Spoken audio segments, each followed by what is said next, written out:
Jaya Radha Madhava Kunja Vihari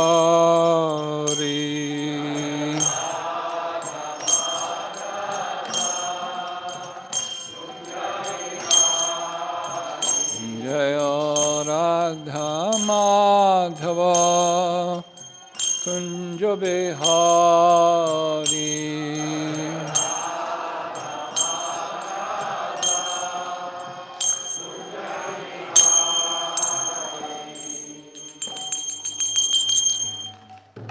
Jai Jai Prabhu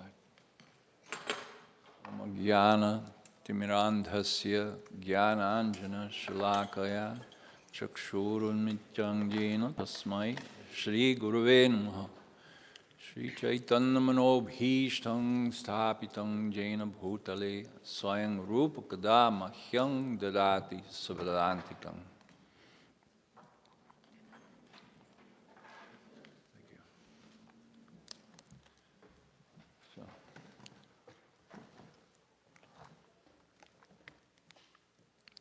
So this is going to be a kind of a joint talk between my friend Gopal Champu and me. So I've been writing for the last several years, and maybe 7, 8 years, and especially the last 5 years or so, I've been writing on. This is kind of ringing here, on the environment, Vaishnava culture and the environment. So my first point here is to ask you to kind of put aside all your preconceptions about environmentalism. We're going to hear a couple of things that are a little bit different than what people normally say about the environment or environmentalism and relating to our environment. And the next thing I'd like to say is that these topics, I decided that I want to write. No? It's too high. It's too loud. I want to write something for young people to be able to identify the Krishna movement and the Vaishnava society, not just as a spiritual movement, which it is, a spiritual movement, bhakti yoga, but also socially, culturally relevant. And not only relevant, but important, essential, urgent. This was the kind of message that Prabhupada gave us. He gave us a sense of urgency that we have to take this, which is, in a sense, it's ironic, because here we talk about multiple lives there's the idea that, well, I can postpone it to the next life. But no, Prabhupada was saying, now, get your business finished in this life. So urgency. So I wanted to write something that would convey to young people that there's an urgency, an urgent message, and Krishna consciousness or Vaishnava culture is relevant, socially relevant, and has solutions for environmental issues. Now, I know that not all of you are young, but I can sense that almost everyone here is young at heart. Is that right? Does anyone? Yeah? Okay, good.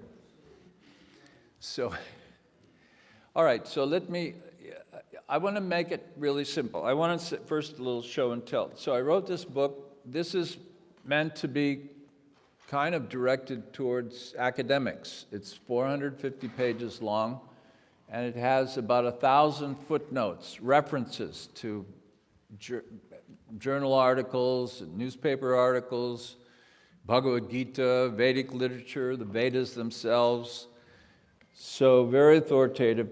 and then I decided, I went to Toronto and I showed this to some devotees, and they kind of went like that, and I thought, oh, okay, I need to write something simple. So I made it simple. I wrote, "The solution to environmental disaster in plain language." So I wrote this. It's a kind of a concise version, and also the language is very much simplified.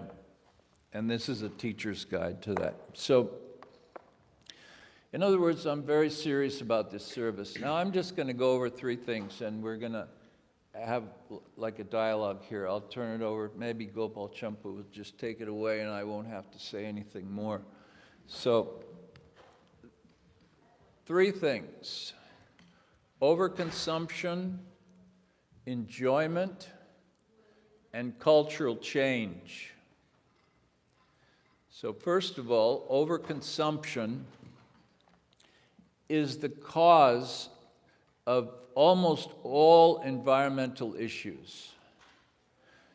Humans especially, well, I'm very critical of what I call modern global culture. We used to call it Western culture, but now it's modern global culture. So the theme of modern global culture is, I mean, you hear often consumer economy and consumption, but this overconsumption has become worse and worse every year for some, maybe more than it's about 45 years, something like that, that it's gradually increased.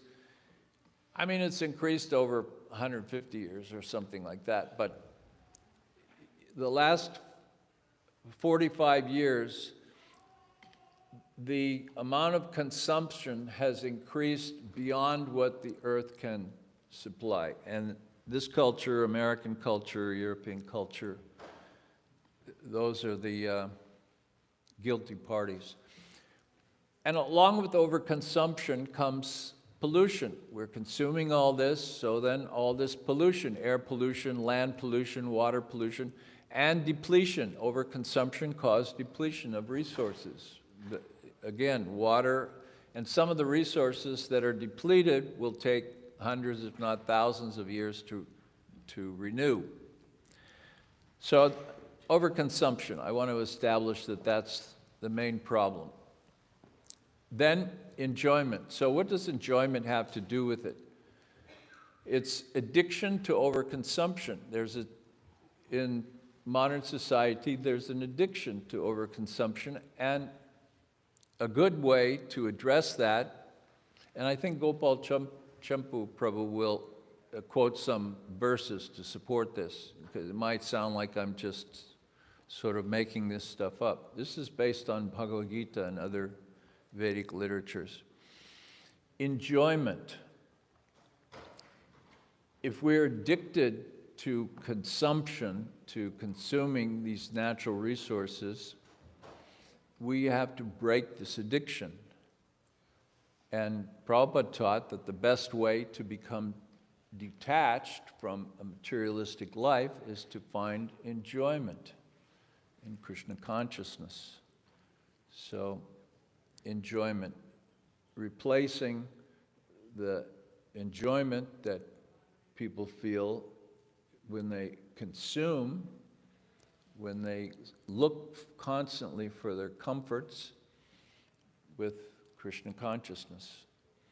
And what is at the heart of Vaishnava society? Hundreds of millions of people celebrating Vishnu and Krishna Leela and Nama. See this boat picture? That's Krishna's Leela. Nrsimha, that's Vishnu Leela. Here's Chaitanya Mahaprabhu, Chaitanya Leela. So, wherever we look in Vaishnava society, Vaishnava culture, there's celebration of Leela. In art, drama, architecture, you see architecture, you see Leelas carved in stone. So sculpture, architecture, temple worship, home worship, festivals, all these are Leelas. They're based on Leelas. In Gujarat, they worship Bal Krishna. So Bal Krishna, baby Krishna, there's a Leela with baby Krishna. Gaudiyas worship Radha Krishna. So Radha Krishna, there's so many Leelas with Radha Krishna. It's a Leela-based culture. And combined with the Leelas are names, holy names. So Jamna Tira Banachari. So that's a name for Krishna, Jamna Tira Banachari. On the banks of the Jamna, he walks along. But that's the one, Krishna, who walks along on the bank of the Jamna, Jamna Tira Banachari. So immediately it's a name, but it's also a Leela. So names and Leelas. This is at the heart of the whole culture. You go to northern India, you see Jaram Jiki. So this is like common address in the village. Ram, name. South India, Narayana. Leela, name. So this is the enjoyment of the culture that replaces the enjoyment that people have for over-consuming, which is rajasic, tamasic. It's lower enjoyment. Cultural change. It's all right, I'm going to give him a chance to speak. And cultural change. That means the conclusion is that all these other things that you hear, all these other methods that you hear about the environment, we have to pass, Biden has to allocate more money, we're going to develop new technologies, we're going to have an international treaty in Glasgow or Cairo or someplace. We'll all decide to reduce coal. India and China say, no, we don't want to reduce. So all these solutions and arguments, as I said in the beginning, we want to put this aside because we're talking here about a cultural issue. This has to be addressed from a cultural point of view. If a politician comes in and tells us you have to reduce your consumption, if they pass a law, in this country they passed a law against alcohol. That didn't work. So it has to come from the people. So we want to get out there and recruit more young people. We want to spread this message. We want to inundate the global culture, modern global culture. We want to inundate with this concept that celebration of Leela and Nama can turn around the desire for overconsumption.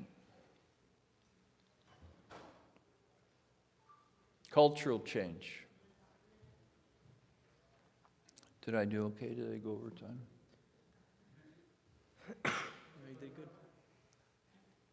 So I want to turn it over to Gopal Champu Prabhu because we've been discussing these things for like a day and a half now, and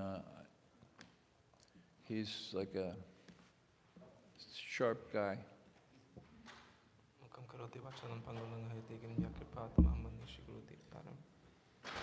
I'm sorry, I should have said he's a nice devotee. That's not very nice to say, sharp guy. I'm only sitting up here on the request of His Grace Dayananda Prabhu. And we've been discussing these points over the last few days and some thoughts that have come to my mind. And we were discussing how ultimately the heart of the thing is yagya, or austerity.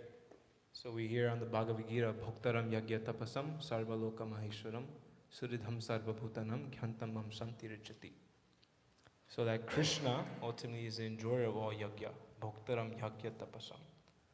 And then sarva loka maheshwaram, he's the controller of all the planets, sarva loka maheshwaram. And then Krishna has this very special quality, that he's the best friend of all living entities. So if everyone's sitting in this room, Krishna is your best friend. Suridham sarvabhutanam. He's in the heart of every single soul. And then Gyantamam santi richati. One who understands this actually becomes peaceful. So as Prabhu was mentioning, ultimately to bring about this environmental change or the solution, we hear that actually the problem is the contamination in the heart. So modern society today, even the big environmentalists, they're trying to deal with the symptom of the problem. So Good point. the symptom is like, if someone has boils is they get these whatever pus-filled things that come to your skin. And the doctor may give you some cream so you can rub on the boil so it no longer burns or itches. But boils will continue to come up because actually the disease is a disease in the blood that has to be cured in order for the boils to go away. So similarly, the root of the issue, as Prabhu is putting forward, is that the consciousness behind the environmental issue isn't that, there's we maybe need more eco-friendly this, or we need to change the laws here and there. No, the real issue is, as this verse is mentioning, that they're not recognizing that Krishna is supposed to be the enjoyer. And everyone's trying to enjoy for themselves. So I was wondering, Prabhu, maybe you can enlighten us more on this point, how, the root cause is that. Yeah, the root cause. And Krishna talks about the mechanics of, about the mechanics of desire. I mean, I love this verse, Dhyayato vishayan pungsa sangasteshu pajayate, sangat sangjayate kama. So, dhyayato vishayan means dhyayato means to meditate or to contemplate on the vishayan. Vishayan means the objects of the senses. So we have our senses, but then we have objects, which is form and color and shape and sound and smell and that kind of things we smell. So taste. So these objects, they draw us. We want them. Sangha. So dhyayato vishayan sangha. So sangha means association, but it means to be attached also. So we get that attachment, and then sangat, from sangha, sanjayate, then comes kama, or lust. So this is how, it's natural. People naturally want to enjoy themselves, kama, and they naturally consume things in the nature. But overconsumption is another thing. How do we control that? So Krishna also says, there's another verse, Vishaya vinivartante niraharasya dehina rasavarjang rasopyasya parang drishtva nivartate. So that means that same word Vishaya was used in the other verse, Dhyayato Vishayan. Vishayan, those are the things in the world. So Vishaya Vinivartanti. So to control these things by force. Now this is the point that people want to somehow, some people say, oh, it's the corporations, they're doing all this, they're Exxon and whatever corporation is making money off the oil, and everybody's blaming everybody else. But it's the attachment. Krishna has already explained. It's this contemplation of the Vishayan. That's the mechanics. So that can't be solved just by repressing. Making a law or making a treaty, restricting corporations, all these devices, and then developing new technologies. So then there's the idea to develop new technologies so that we don't have to lose what we have. We have to have this energy. We moved already from water outside to piping it inside, and we cannot go back to water outside or whatever the case may be. We just cannot lose our energy. We are so attached to the energy that we've had for as a global community, the energy that we've had for 150 years, that, how did they ever live without it for those tens of thousands of years? That's what we're telling ourselves. It's so attached to this energy. So that attachment, it cannot be subdued. That's what this verse says. Vishayavini vartante, niraharasya dehina. It's not possible to subdue it by laws and by mechanisms like that. And it's not a good idea to let it go unchecked either. That's another verse. But rasavarjang rasopyasya parang drishtva nivartate. By a higher taste, by a higher enjoyment, then it's possible to overcome that attachment. Go ahead. How's that? Yeah, I was appreciating this point. You're making the point of overconsumption, which means that we're taking much more than we actually need, and as in society at large, societal. So in the Bhagavatam, it gives a very practical solution to life. Kamasya nindriya priti, labho jiveta yavata, jivasa tattva dhyasa, nharto yas cheha karma bihi. And this verse says that life desires should never be directed towards sense gratification.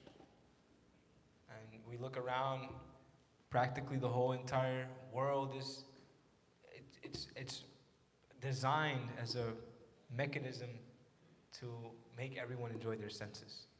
So as this was saying, we shouldn't be directed towards that. That one should only desire a healthy life or self-preservation. Since a human being is meant for inquiry about the absolute truth, nothing else should be the goal of one's work. So this point here, that one should desire only a healthy life for self-preservation, goes along with this environmental solution, in the sense that, we would like to breathe clean air. Would everybody like to breathe clean air? Raise your hands. Yeah. Drink clean water. Yeah. Eat good food. Yeah. Everyone like that? Yeah, it's a good thing. And because if we have these things, then our bodies can be healthy. For what? So we can think about Krishna, so we can chant Hare Krishna, so we can associate with devotees nice, so we put on nice festivals. So again, if the goal is properly oriented, then these other things can be seen in that proper perspectives. But just clean air for the sake of clean air, what's the point of that? But we want to breathe clean air so we can, our brains are not being, completely destroyed by all the pollution, and then we can actually think about Krishna. Yes, I want to emphasize that although we are talking about the environmental solution here, as Vaishnava culture as an environmental solution, we're talking about the environment as a secondary item, not as a primary item. The primary item is establishing Vaishnava culture, establishing Krishna consciousness. Or Krishna consciousness, not necessarily as an individual spiritual practice, but Vaishnava culture or Krishna culture as a societal change, or as establishing it in society. So that's what we're concerned about. Because when we have our relationship with Krishna established, Krishna, Vishnu, when we have our relationship established, then everything becomes harmonious. Just like Gopal Champu Prabhu was saying, Bhoktarang Yagitapasang, that Krishna is at the heart of everything. He's the enjoyer, he's the controller. So this Bhoktarang Yagitapasang, Bhokta means enjoyer. So Krishna is the supreme enjoyer. And we get the analogy that when we water the root of the tree, then all the leaves are nourished. So the analogy means that when we serve the Supreme, then everything is nourished. Similarly, when we serve the enjoyer, that's how we enjoy. So this is our point. We're trying to establish this concept to give enjoyment to Krishna by doing these sankirtan, doing festivals, distributing prasadam, all the things to celebrate Leela and Nama. So this is for the pleasure of Krishna. We say Krishna, Krishna, Krishna. It's not just for my enjoyment, for my spiritual advancement. When we say Krishna, Krishna, Krishna, Krishna, this is a service to Krishna. It's to give him enjoyment. He's the bhoktarang yagitapasan. He's the bhokta, he's the enjoyer of yagya. And japa, Krishna says, yagyosmi, yagyanang, japa yagyosmi, that of all yagyas, I am the japa. So when we say Krishna, Krishna, Krishna, Krishna, this is to give pleasure to Krishna, and through giving pleasure to Krishna, we experience pleasure. Like the analogy, watering the root of the tree, we become nourished. So that's our point. It's an environmental point, but it's also not an environmental point. See what I mean? That's a little indirect, or is that clear enough? I have a question. Yes. Yes, ma'am. Majority of the youth, not like everybody. 1 second. Let the mic come. I have been a social activist for a long time, and I used to work with Nobel Prize winners. So what I kind of felt that when Greta Thunberg works at UN, and when she talks about it, it's just about the analogy of making famous people more famous. But I believe in Krishna consciousness, so I feel that if you are not spiritually enlightened, not to kill animals and to save the planet and to do all the things, but when I talk about certain things about how being a vegetarian can actually make you, because you become what you eat. So when I have all these kind of discussions, they do not really take it very seriously, and they think that this is mainly, just a climate change propaganda.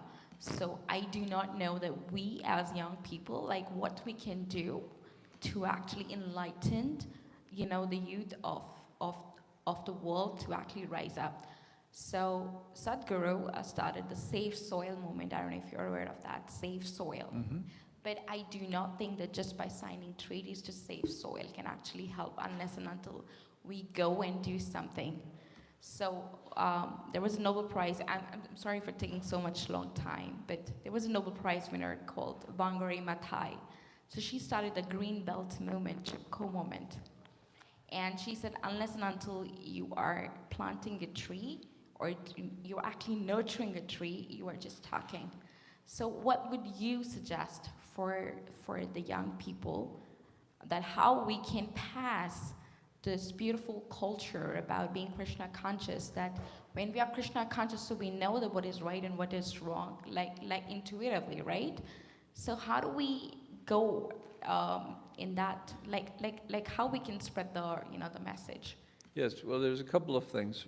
One is that these methods, generally the modern methods to address environmental issues are unproven. There are technologies. So for example, let's take the ocean. There are a lot of problems with the ocean, like huge trash islands adrift in both the Atlantic and Pacific Oceans. So there are technologies they try to solve this problem, and many other problems. I mean, it's not just planting trees, but not just deforestation, but there are many issues that they want to address. But none of these solutions, laws, treaties, technologies, they have not been proven. They sound good, they have a future promise. But Vaishnava culture is a large culture. There are different estimates, but maybe 800 million, as many as 800 million people. So Vaishnava culture is a huge culture.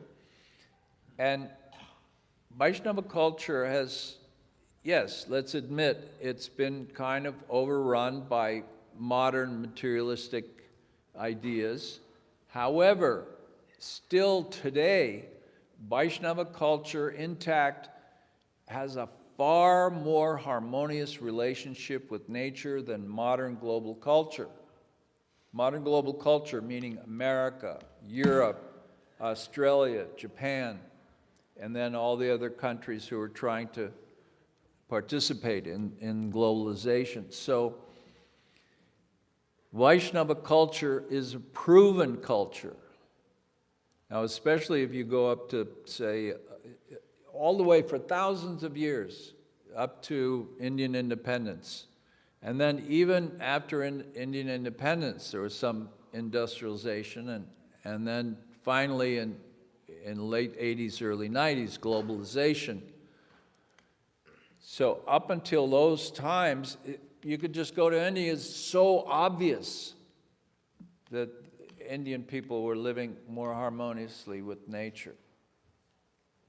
People can go and they can criticize anything, but that is obvious. And even today, it's a fact that per capita Indians use, now I'm talking about Indians, but I'd rather use the word Vaishnava. I mean, we're pushing the Vaishnava here. So now I'm going to switch to Vaishnava. If you go and see the Vaishnavas, per capita, the use of resources, of water, of energy is far less than, so that means it's proven. They are proving that their culture is better. And in my book, I say that these countries, in the United Nations and other places, they used to talk about developing nations and underdeveloped. Now it's more politically correct. They call it MEDC, more economically developed country. So the MEDC, LEDC, less. So more and less. So this is like some kind of a, if you're more economically developed, then you're something. So there's the idea of advanced country based on if it's economically developed or if it's technologically developed or human rights. They talk about democracy. So they're bragging about this and at the same time destroying the environment. So the index of an advanced country should be how that country or how that group, that society treats nature. Because the way they treat nature is an indication, it's a symptom of how they respect the Creator. If they think that, whether that Creator is how they think of the Creator, Krishna, Vishnu, however they think, respecting. Now they talk about ecocentric. Well, we should be ecocentric. It's a concocted idea. Well, you start a new religion now to solve your problem. So how many hundreds of years is it going to take to establish ecocentrism? No, we have these cultures already that have proven that they can live alongside nature. And the fact that they are nature-friendly, the fact that they revere nature, is a symptom of the fact that they have reverence for the higher nature, the divine nature of the Supreme. The lower nature is generated from the higher nature. We have regard for the lower nature. Why? Because we know it belongs to Krishna. It's not ours. We can't we can't take that rabbit and just do whatever we want with its body, because it's part and parcel of Krishna. It's a soul. And so many things. We can't pollute a river because it belongs to Krishna. And the rivers and the forests, the demigods are in charge of all these things. And when we're violating all these things, we're slapping the demigods. And Krishna says in the Bhagavad Gita, Yo bhungte stena eva saha. Yo bhungte, whoever enjoys these things, just takes, overconsumes, takes these things without offering and sacrifice. And what is our sacrifice in modern Vaishnava culture? Our sacrifice is celebration of Krishna's Leelas and Namas. We call it in Gaudiya Vaishnava Sankirtan Yajna. But I translate it into English language, modern English language, celebration of Krishna Leela and Nama, or Vishnu, Krishna Leela and Nama. So this is a theme, as I said before, this is a theme throughout. Sorry, I've been told not to wave my hands so much. So thank you. So I'm afraid I'll hit Gopal Champu. So the idea is that Vaishnava society, Vaishnava culture has proven solutions. And these other solutions, although they sound nice, and they're very popular, it's like hip, it's a pop thing to follow Greta Thunberg or something. I love Greta Thunberg. I think she's a wonderful person. I think to have the strength and the intelligence to address the United Nations, but her solution is a materialistic solution. It's not the proven solution. She's pushing these legislators to pass laws and allocate funds to do whatever. No. They may have some impact, some small impact, but we're talking about really societal impact here, change of culture. So I hope some of that is useful. You got me going on a rant. I guess my daughter told me I have to stop waving my hands and stop going on rants. So my solution is to wave my hands, go on a rant, and then apologize.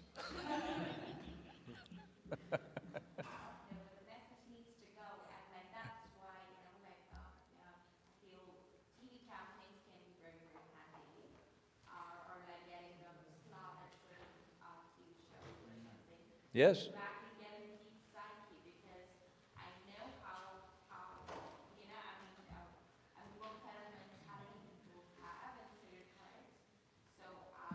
Yes.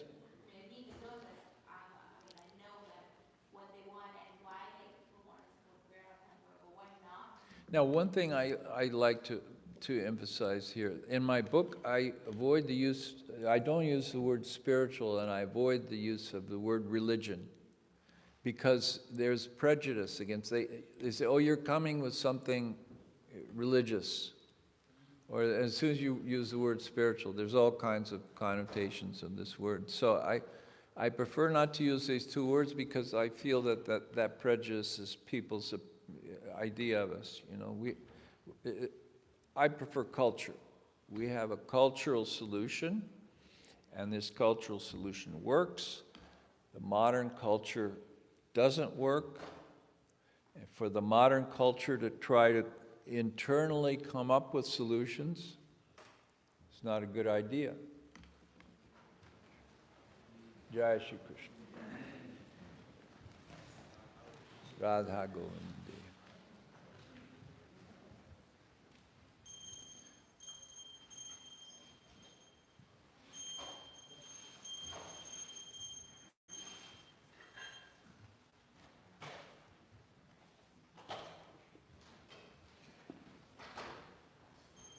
have a confession, Prabhu. I'm a part of the problem. No, here's what I insist, that devotees, because they belong to the Vaishnava culture, regardless of how you may think that, oh, I'm not really doing things perfectly, or however you see yourself as an environmentalist, I insist that every devotee is an environmentalist, because every devotee, every Vaishnava is a part of the Vaishnava culture, the greater Vaishnava culture. So if you're part of the American culture, you're part of the problem. If you're part of the Vaishnava culture, you're part of the solution. Hare Krishna. So, in that sense, I don't want to criticize any Vaishnava. I don't want to say, oh, you all have to do this, this, this. No, I would prefer to say, come on, you have to assert yourself as Vaishnava and say that, you know, I'm a member of this Vaishnava culture and we're nature-friendly culture. So then you would say we need more Harinam, we need more festivals. More festivals. We need more. Yes. Prabhupada, when he visited a cathedral in Toronto, and he saw the seven stations. Is it seven stations of Christ? I don't know. I was raised Catholic. Anyway, so the different festivals that Christians have. Of course, they have festivals for parades and festivals for saints. But Prabhupada wrote a letter to Aniruddha, my friend, dear friend Aniruddha, way like hundreds of years ago, 1968. I remember it well. He said we could have unlimited festivals in unlimited cities. So we have our Rath Yatra festival, and I don't want to scare you, but if we can, you know, collect like another 100 devotees here. Now, one thing is that sometimes people say if you get to a certain number, like there are certain numbers like 50, so if you get to 50, then it's very easy to get to 100. If you get to 100, then it becomes easy to get to 1,000. If you get to 1,000, it goes 5,000. So like this. So we need to collect about 50 or so, and then grow to 100. 1,000. So then it becomes a lot easier. We can have Rath Yatra, we can have this festival Prabhupada recommended. I forgot the name of this festival with Krishna's in the Jamna with the gopis in the boat. So he told us in Los Angeles to do this festival. In San Francisco, he wanted... Yes. He told them in San Francisco to have a Chaitanya festival.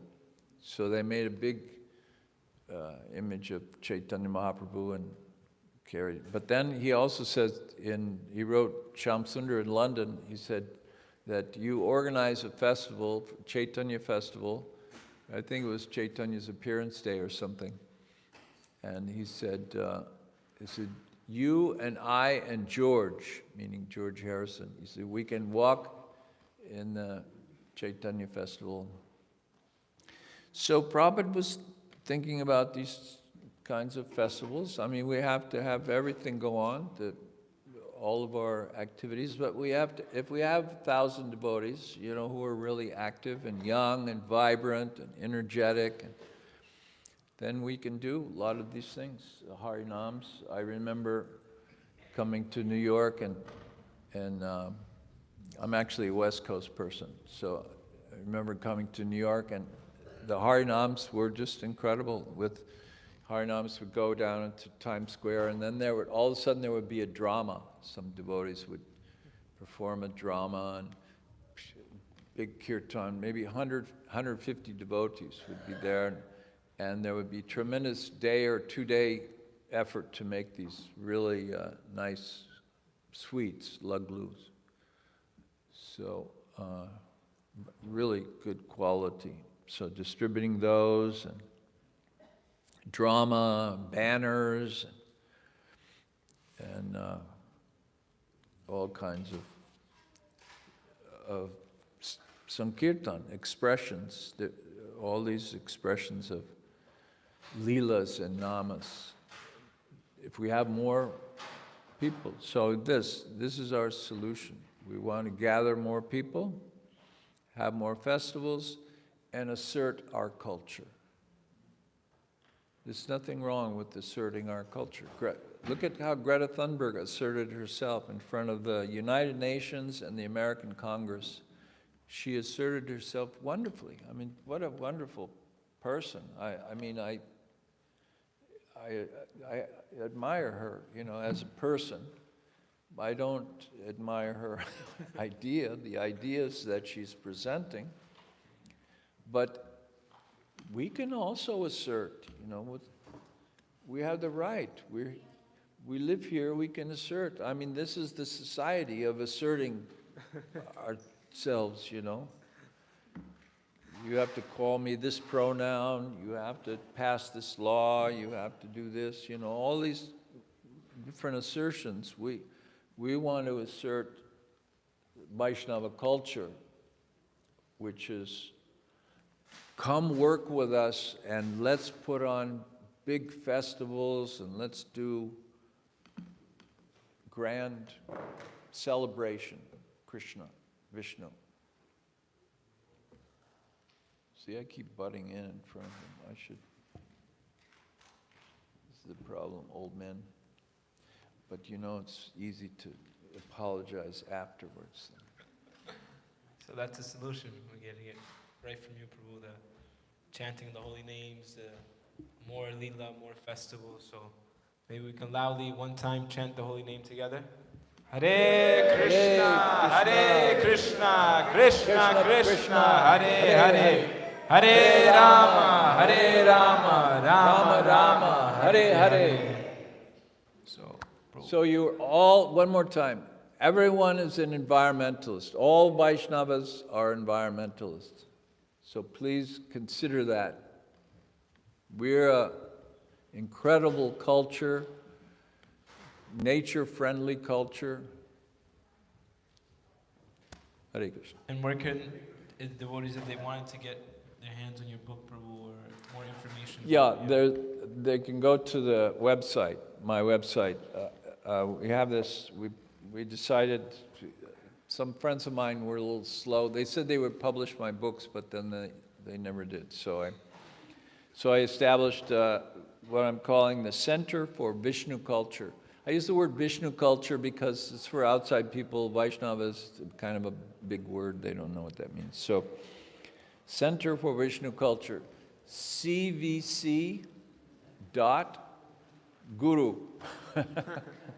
That happens to be something you can get now. So, basically, www.cvc.guru. CVC, for Center for Vishnu Culture, .guru. G-U-R-U. Thank you so much, Prabhu. So now, thank you all so much for your kind attention. There will be prasadam served now downstairs, and also we'll be needing volunteers for helping clean up afterwards. So if you'd like to volunteer, you can see myself, or there'll be some other devotees down there, Vijay Prabhu, or some other devotees that can direct you. So if you would like to volunteer, please let us know. Hare Krishna.